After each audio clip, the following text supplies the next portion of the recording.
G'day and welcome back to Ancient Wales, where we discuss Wales of the Iron Age. So we're now on episode 5, Religion, Myth, and Ritual in the Iron Age. Now, previously I've talked a bit about all of this in earlier episodes, but I wanted to revisit this because I think there's a lot that has been discovered about these periods, and as well, there is much more to add on to it. I will say from the outset, this is a very difficult topic to talk about, not because it's awkward or hard to talk about because it has mature language or whatever, whatever you want to call it, but rather it's hard because we don't have proper evidence. We know that religion played a crucial role in the Iron Age society. This episode will explore what we believe are some of the spiritual beliefs, rituals, and burial practices from the time. It will not be a listing of the gods of Britain of the Iron Age. That's an impossibility, and we'll kind of explain why as we go through this episode, but it's something to understand that it's not as simple as going, oh, well, this god's this god and this god's that god. It's not as clear as that. Iron Age Britain was home to diverse tribal societies with deeply rooted spiritual practices. Unlike modern organized religion with fixed doctrines, Iron Age belief systems were fluid, animistic, and polytheistic. The natural world played a central role in religious thought, and with trees, rivers, mountains, and animals often holding spiritual significance. Scholars believe that deities were linked to specific locations and worship was highly localized, as you can imagine. We know of some Iron Age gods or goddesses through later Roman inscriptions where local deities were often syncretized or mashed together with Roman ones. For instance, the goddess Brigantia, associated with rivers and sovereignty, was equated to Minerva.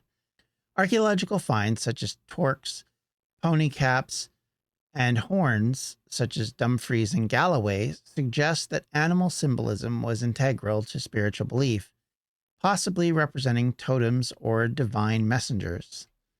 While we have no surviving written records from Iron Age Britain itself, later Celtic myths recorded by medieval monks in Ireland and Wales, such as the Mabinogion, provide possible insights into earlier traditions. These texts contain motifs and supernatural beings, sacred kingships, and otherworldly beings which may reflect pre-Roman beliefs. We'll get into this a little bit later, but one recurring theme in these myths is the connection between human and supernatural realms. Figures such as the god Lugus, believed to be the precursor for the Irish Lugh, appear in both continental and insular traditions, indicating a widespread religious theme. Furthermore, legends surrounding Druids, the priestly class of the Celtic societies, suggest that they were key figures in maintaining oral traditions, performing rituals, and interpreting omens. Excavations across Britain have revealed a number of sites where it was likely used for religious purposes. Hill forts, lakes, springs, and groves appear to have been focal points for ritual activity. Some of the most compelling evidence comes from offerings deposited in watery locations, such as the River Thames, where weapons and human remains have often been recovered. One particularly famous site in Wales, Llyn Cerrig Bach in Anglesey, has a lake that has yielded an extraordinary array of objects, including swords, chariot fittings, animal bones, that suggested that high-value items were deliberately sacrificed to deities. Similarly, bog bodies found at Lindo Moss indicate that ritual human sacrifice may have been practiced in some circumstances, possibly linked to religious devotion, punishment, or prophecy. One of the reasons why we don't know much about this simply comes down to the fact that we know some people put into these bogs were done without their permission or possibly without their desire, or possibly they were in receipt of, shall we say, narcotics, which made them harder to deal with. And thus, in some cases, their hands are bound. And whether they were killed on site or carried there, that's another question we don't really know the answer to. But yet there is this idea that we see of human sacrifice, something that will be played up on by people like Julius Caesar in later commentaries. The Druids were a powerful elite in Iron Age society, and they served, we believe, as religious leaders and legal authorities, as well as keepers of sacred knowledge. Classical writers, and here's why I say we believe, Romans interpreted what the Druids were. They were the ones reporting, and Julius Caesar was one of the first. And his interpretation is based on a very Roman centric idea. Druids may not have been how we see them in his writings. They may have been very different.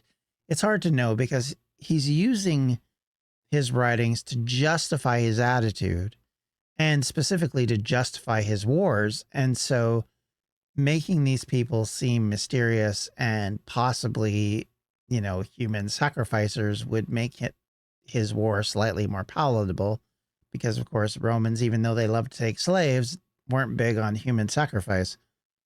And classical writers like him did interpret the Druids in the worst ways typically possible.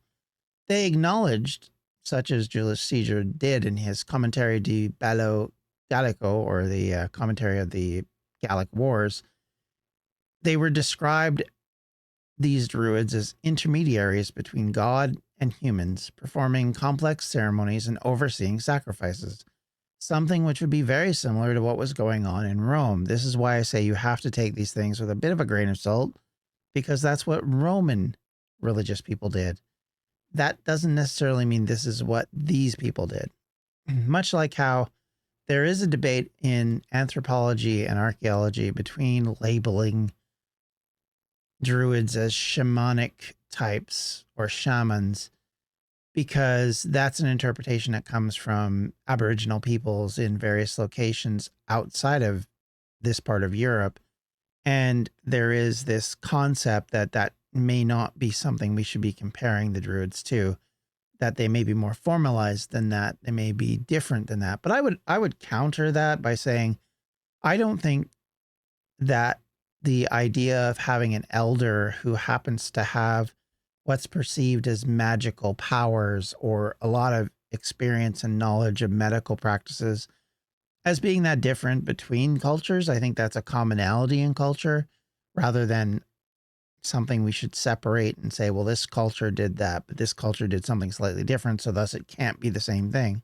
I think the idea of Druids as being that image of education and learning, who have vast knowledge of spells and magical ideals, certainly crosses boundaries in other cultures. I don't think it's that different than many of the ways that priests and monks and other people are treated throughout the centuries before the modern era, wherein they are given magical powers and seem to wield power and understanding in ways that the rest of us didn't understand. That's not a criticism. It's just, I would counter the arguments that are being made on that front. But that's just me.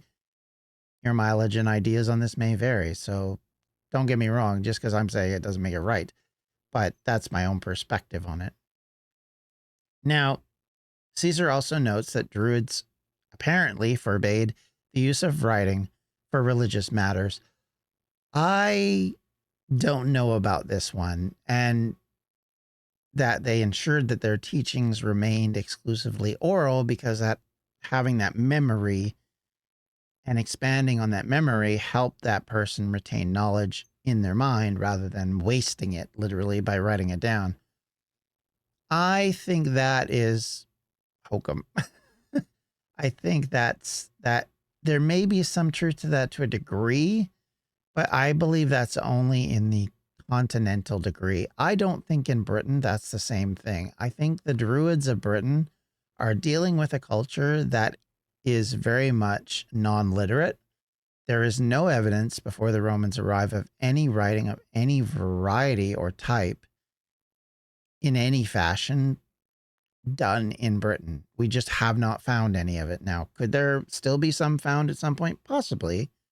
But for now, we don't even have what would be pictographic descriptional type images. We just don't have any relationship to that. So I think if you look at it from the British context, I think it's very hard to argue that, oh, the Druids were secretive and they hid things because of this, that, the other, and that's why, this explained them. Well, if that's the case, then why are there writings of Celtic writing that's Greek in its alphabet, but Celtic in its actual language being used in places like Portugal and in Gaul or France? And that shows that there is some literacy going on, even if it's not widespread. So, but that's not Britain. Britain is not that. There is no evidence of that. So I think that argument, at least from specifically the British Islands, is not really a great one. And I think it doesn't mean anything, really. Iron Age rituals ranged from everyday devotional acts to grand communal ceremonies. Evidence suggests that feasting played a crucial role in religious gatherings and reinforced social cohesion and invoked divine favor.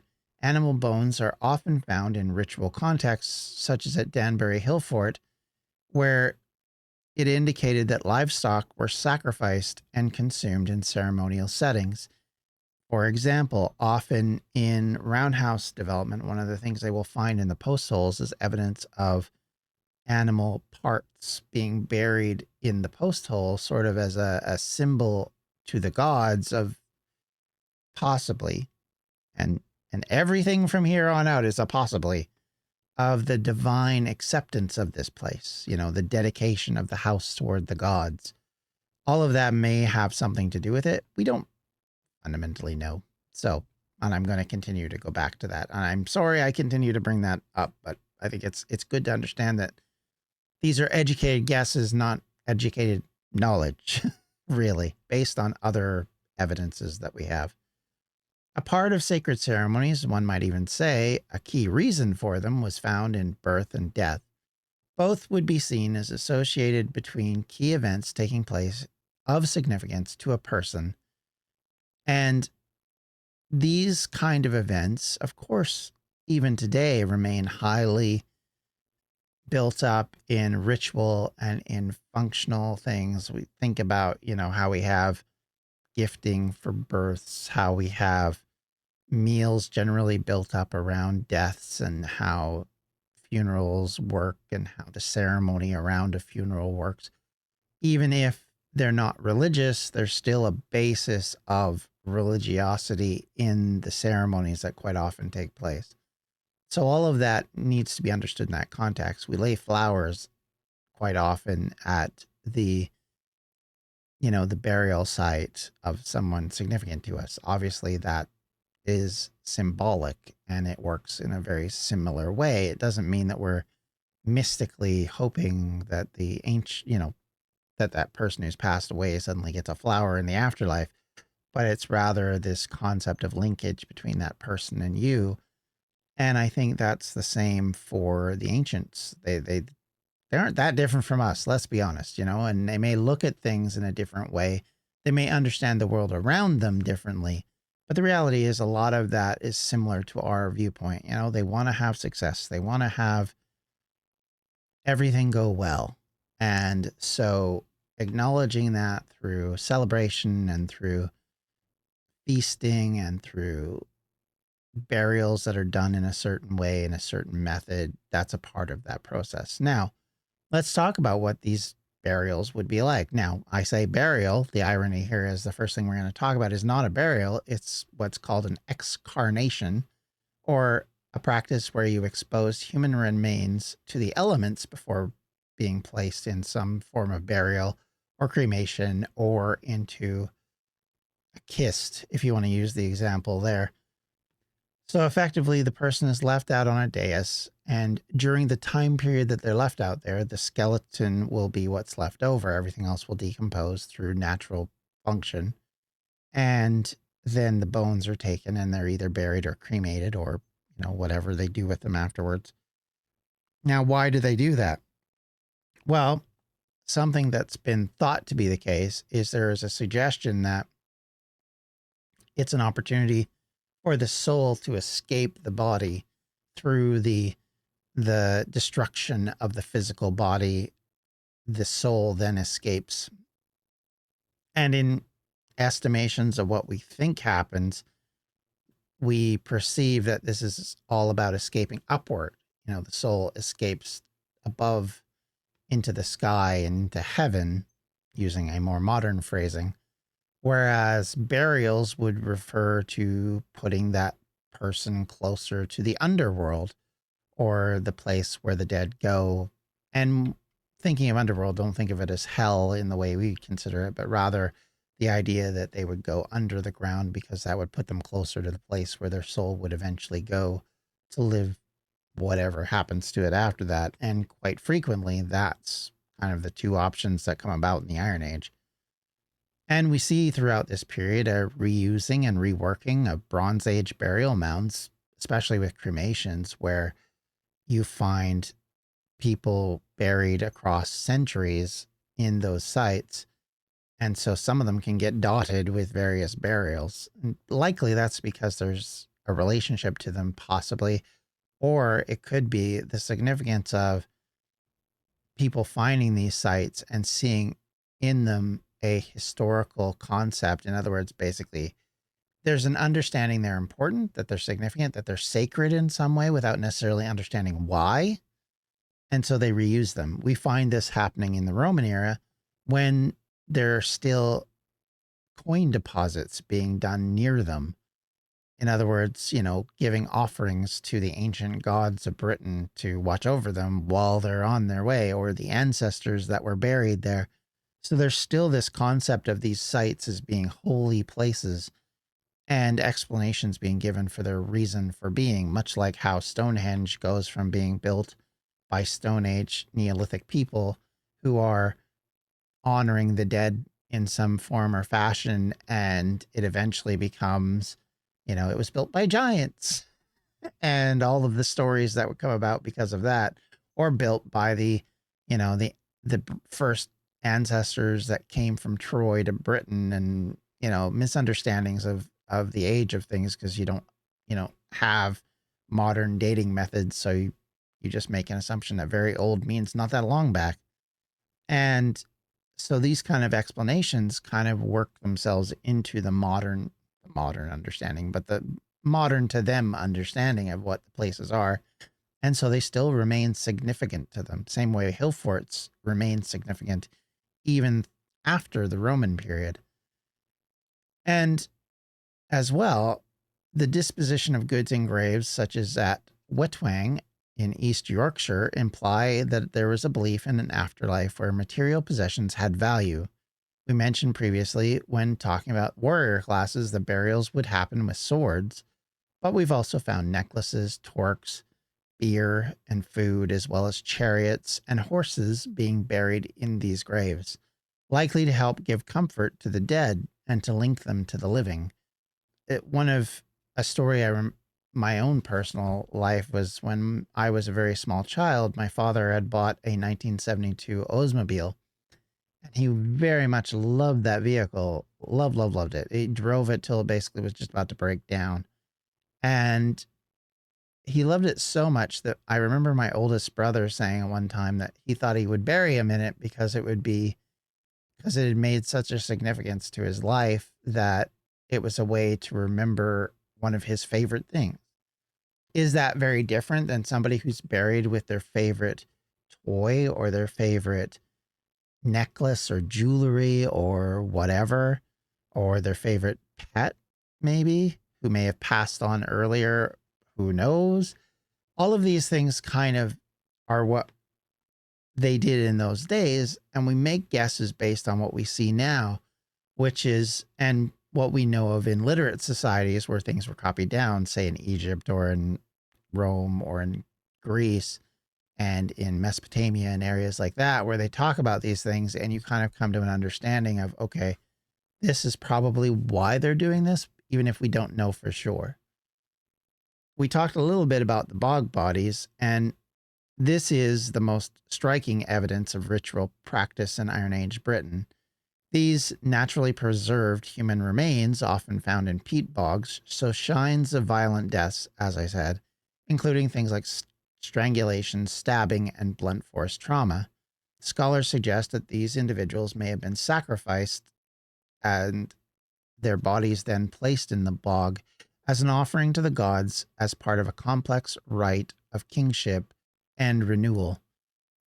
The preservation of soft tissue and hair in these bog bodies, such as the famous Lindo man, have provided invaluable insights into the health, diet, and cultural practices of the Iron Age communities, including the idea that what they ate before they were killed was that given to them specifically, in some cases, as kind of a last rites meal. And even though these are violently killed people, are they war captured? Are they slaves? Are they people who voluntarily wanted to honor the gods by sacrificing themselves effectively?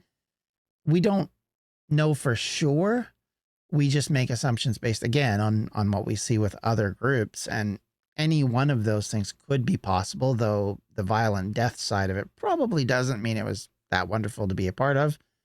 And the reason why these bodies survive is because they're buried in water and muck where oxygen cannot reach them, and thus decay does not reach them because the microbes and things that you need in order to decay aren't there. And so they end up being pulled out thousands of years later in a mummified state. And unlike mummies in Egypt, they haven't had their organs pulled out, so they still have all of that to go with it. But it's very similar in that ideal.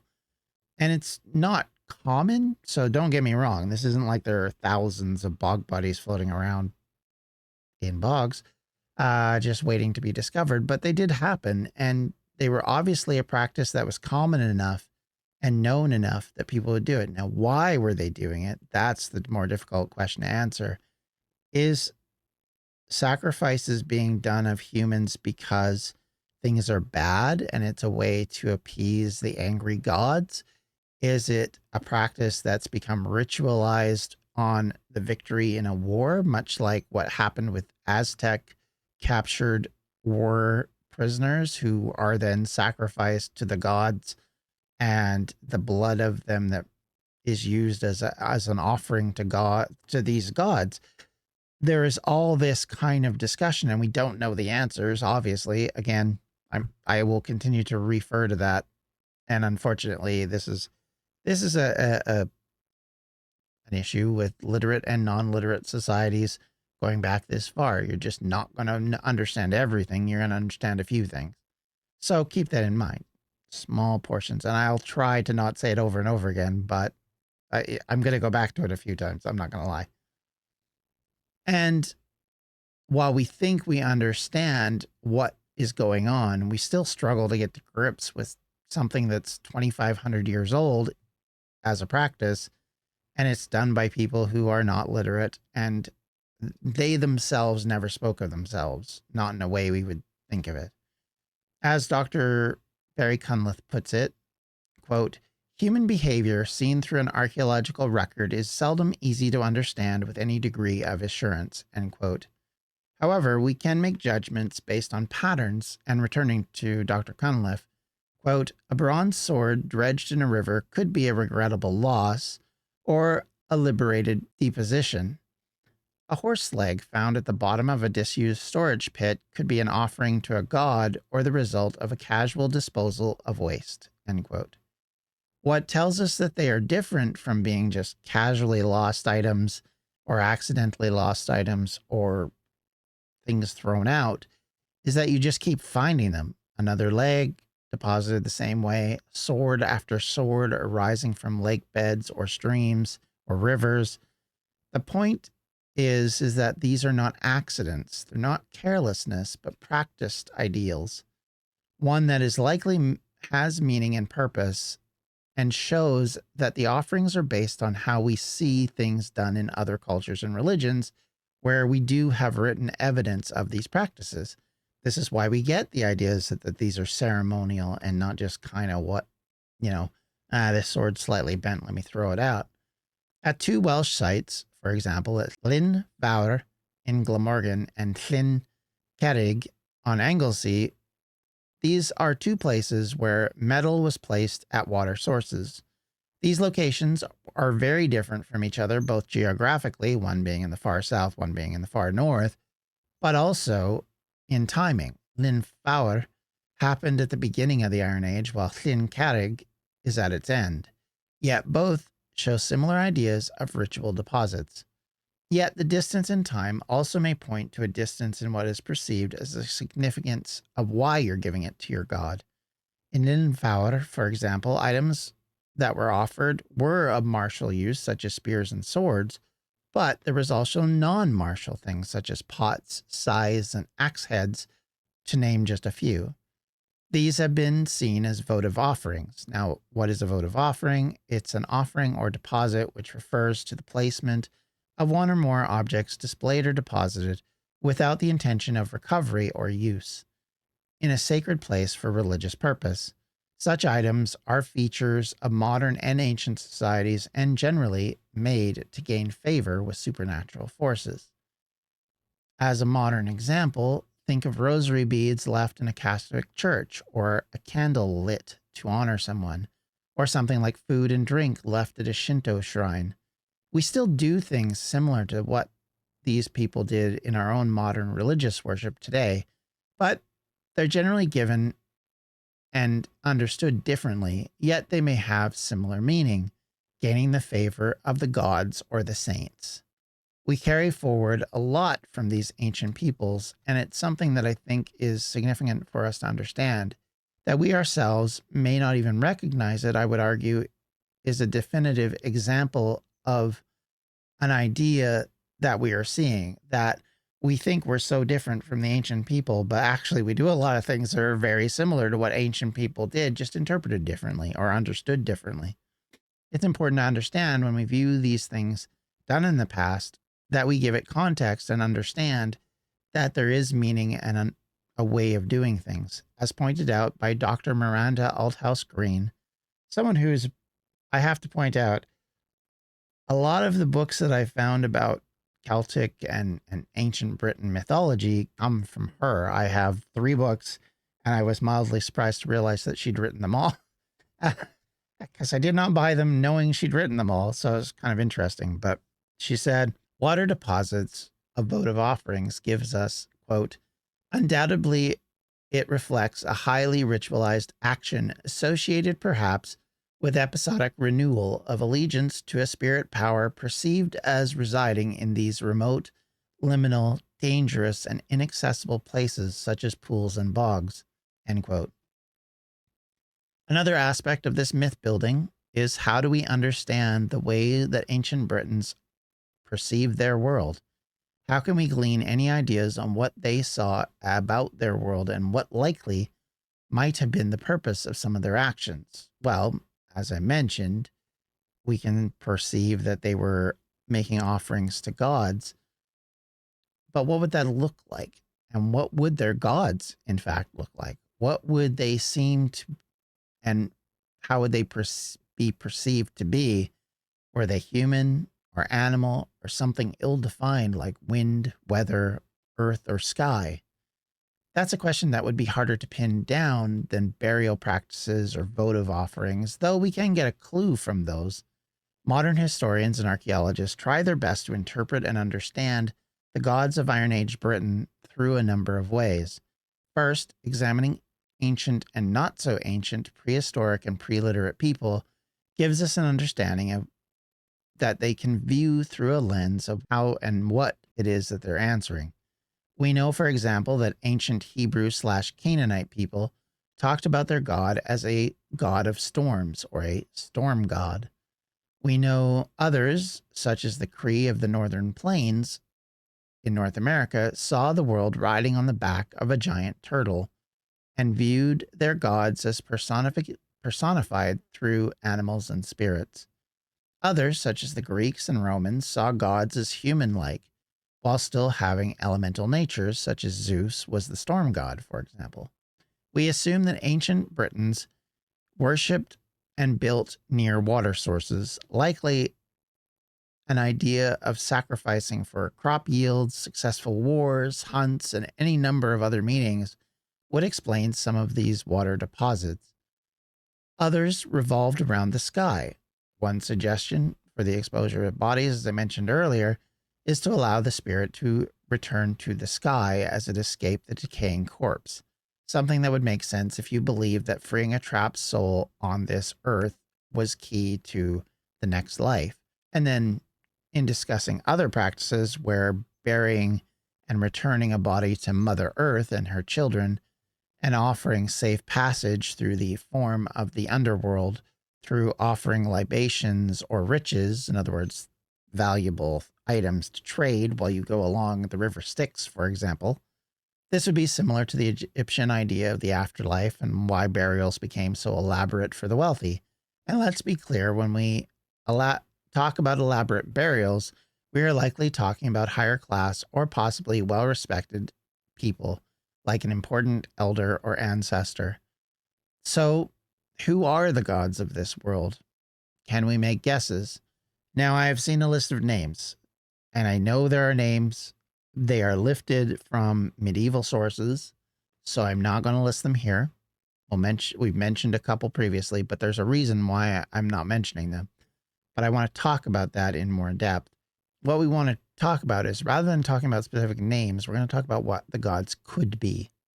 Recently, for example, it's been noted that Iron Age Britons had some sort of respect for animals, and especially the ones that were new to the island. Around 500 BCE, for example, hares and chickens arrived as a major animal to the islands. This respect was so much so that they actually did not use them for food, apparently, until the Romans arrived around 500 years later.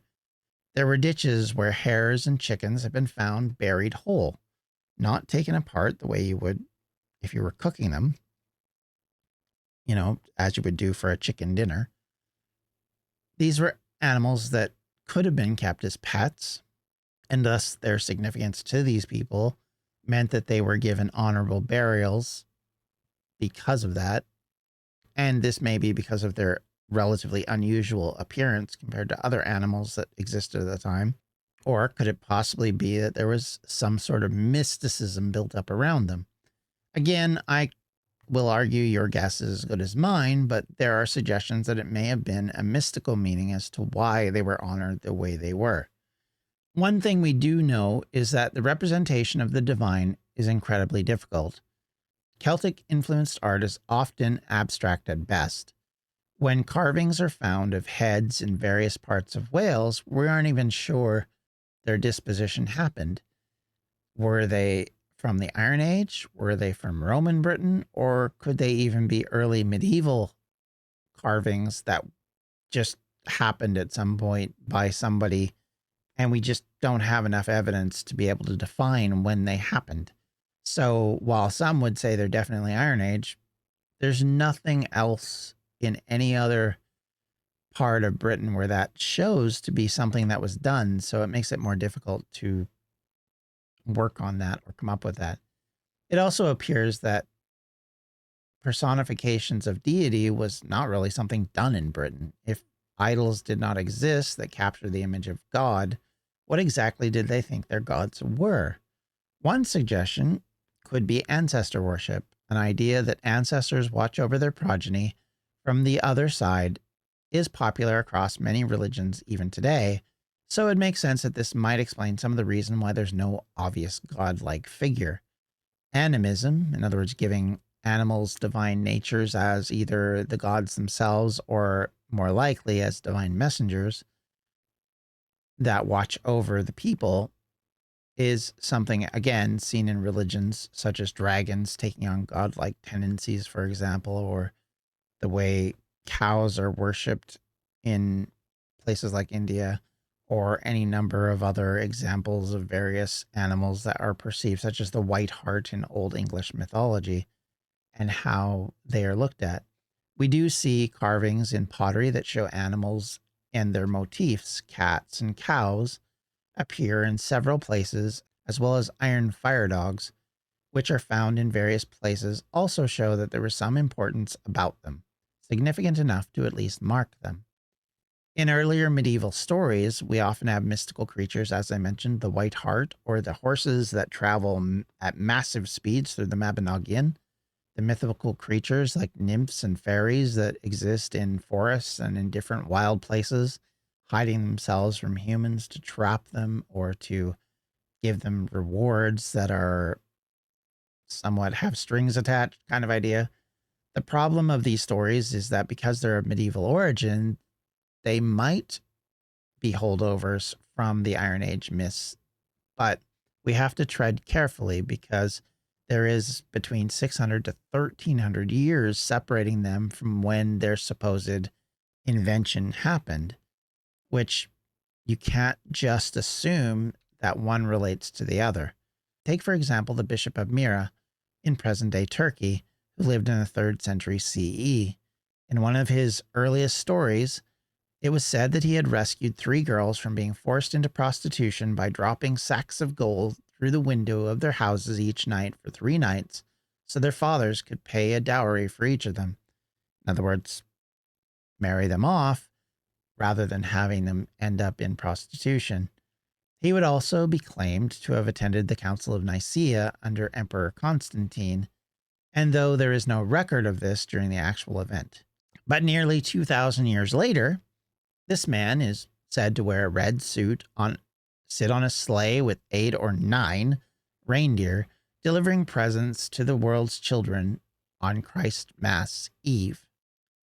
So our understanding of Saint Nicholas has changed. Our descriptions of him has changed. No longer is he known as a Roman bishop to the majority of the population.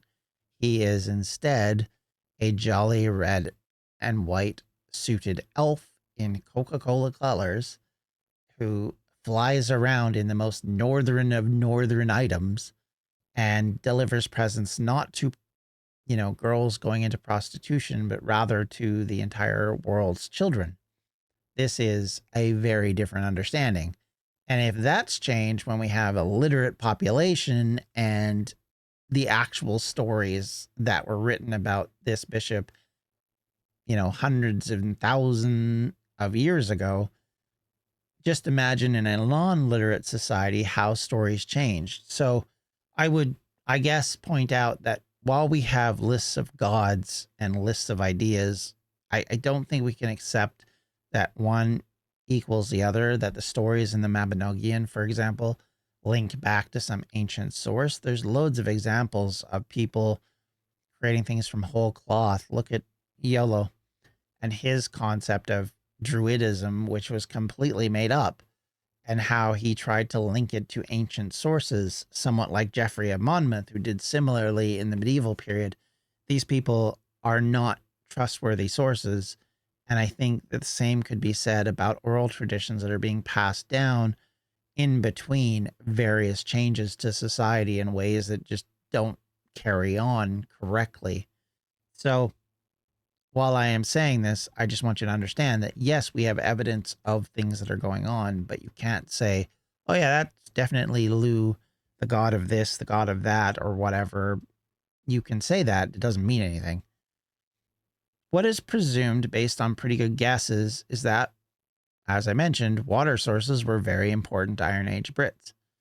They would offer sacrifices to them of various kinds, and it was a widespread practice, so culturally important enough to reach all parts of the island and beyond.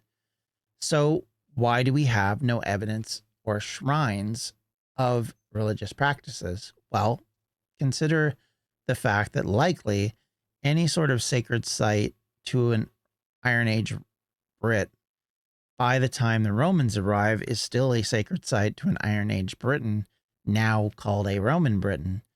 And the Romans, or at least their Roman British people, will then create a Romanized temple on the site. And it still becomes an important site. It's still a significant site. We still have sites in the Roman period that will have water deposits of curses and blessing requests and everything else being sent to the gods who have some linkage of themselves back to both Roman and Celtic sources. But at the same time, that then ends up later, Roman British Christians, understanding that the site is holy, dedicate it to their God, build a church upon it, and then it represents their faith, but also removes the previous shrine. And a shrine that's made of marble or of stone will leave usually an evidence in the record when people excavate later. However, a wood structure, which is more likely in the Iron Age, is not going to be left over. Mostly what we find of wood structures in the Iron Age is typically what we call post holes. So in other words, the remnants of the holes created by the posts that were dropped into the ground. And that's not a lot of evidence. And it's not easy to divine what's going on by that. So now encapsulate that by being it crushed under by buildings of marble or of stone, and then add to it a tearing down of that, and then putting up a whole new site with more stone or wood or a number of other things. And then along comes an Anglo-Saxon Christian who then says, we want our church there instead. They rip it down and they put their own version on. And then a Norman comes later and does the same thing. And you end up with a cathedral on top of what used to be just a little spring that people threw swords into. Now, the reason why we still find these Iron Age sites is because a lot of them were in the middle of nowhere, effectively, for both modern age people and ancient people, because they were difficult to get to. Obviously, you weren't always going to build sites there, especially in later dates. Thus, the reason why places like Bath, where you have an obvious Roman temple site, becomes an easy site to build a church on, because you have an obvious, location for that. But if you're talking somewhere in Snowdonia, which is in a mountain range, you're not necessarily going to have random church built there necessarily, because there isn't going to be the population to justify it. So that's something to keep in mind. And I think it's important for us to understand that. Caesar, in describing the gods of the Gauls, for example, the closest cultural neighbor of the Britons of the late Iron Age, was said that there were many and varied versions of gods, and that they were, to a degree, equivalent to the Roman pantheon, itself mostly lifted in a way from the early Greek pantheons. Their possible names could be found in Roman inscriptions around the northern parts of the empire from Germany to Britain, merged with their Roman equivalents, and we'll talk a bit more about that later. All along with this, let me now leave you, however, with the comments of Dr. Cunliffe, who said, quote, "The plethora of confusing deities falls into two groups. There are deities of place and deities of sky. The first are land-based and often associated with rivers and springs, and are usually female. The second are tribal gods, who are invariably male. And it is noted that the intermediaries in Caesar's perception for this are the Druids." One of the reasons I haven't gone into huge detail about the Druids in this episode is because we've done an episode on the Druids. If you want, you can listen back to that from 2016. But I may go through and re-listen and just see where I can add to that understanding later. But if we're going to talk about the Druids, I think we should talk about it closer to Roman Britain times, because that's where we really get our first sight of them. And I think interpreting anything before that is a fool's errand, because we can't know that the concept of a Druid, as understood by Julius Caesar and Tacitus and others who wrote in that time, Cicero, is the equivalent of what was going on later times or earlier time periods. There just may not be that example. It simply may be that the person who would play the role of a Druid in ancient tribal Britain was simply the elder of the local tribe, or the chief, or just a guy who could do a pretty good interpretation of things and had been relatively successful in the past. And so people went, well, you must be magical or mythical, and you may understand the gods better than we do. thus will rely on your perception of things. And the fact of the matter is, even though the Romans are obsessed with males being in charge and male domination, the father being the center of society, that's not the case in Iron Age Britain. We know that for a fact. There's loads of examples of that. And we'll discuss, in fact, when we get to Roman Britain, about how some of the early leaders of the resistance and the acceptance of Roman rule were women, and that they led their nations, their tribes, whatever you want to call them, in a way that's very similar to what the male figure would do in other societies, and how much that is obviously seen in that society depends on your point of view. And if your point of view is of a male dominated society,